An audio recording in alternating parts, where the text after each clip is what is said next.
Hi, this is David Liew, reporting from Milan, EULAR 2023 for Room Now. Here to tell you a little bit about one of the abstracts I found really interesting today from one of the abstract sessions. It's about Abatacept and giving this before rheumatoid arthritis in this clinically suspect arthralgias phase. So it's interesting because we've previously talked about, from last year's EULAR, about the ARIA study, which is looking at giving Abatacept for 6 months in patients with MRI changes and ACPA positivity, as well as arthralgias, and seeing whether that made a difference. And it certainly did, although it narrowed near the end, 12 months after having stopped the Abatacept. In that period of time, it did narrow a bit.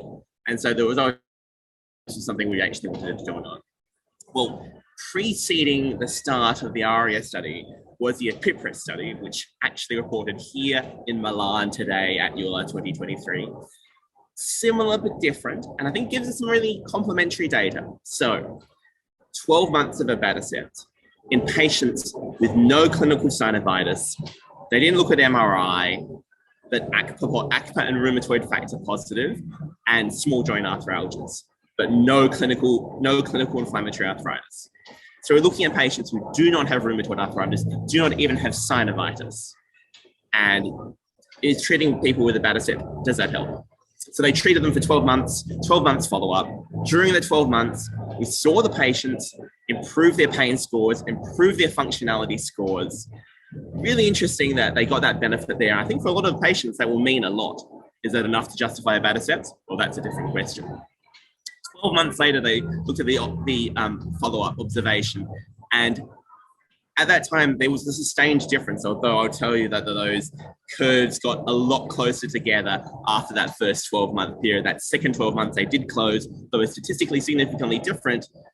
One thing that was really interesting is that if you'd accumulated a few different antibodies, so not just rheumatoid factor and ACPA IgG, but you'd also had ACPA IgA, anti-CAR-P antibodies, anti-acetylated peptide antibodies. So you had the full gamut. Then in that situation, those patients did a lot better as far as Abatacept is concerned, sustained benefit over that 12-month period of time. Sustained difference in terms of not developing rheumatoid arthritis.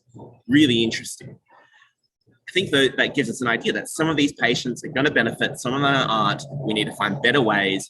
There's a nice idea that Abatacept, stopping co-stimulation, may well help these patients who have multiple positive autoantibodies. Jack got up and asked a question about this patient population. I can tell you this patient population has low inflammatory burden. And really, I think it's really interesting to see this positive study in that group, probably a group we wouldn't have ordinarily treated.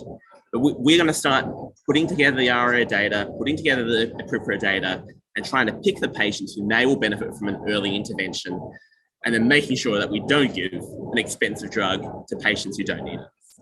For plenty more from EULAR 2023, head on down to roomnow.com.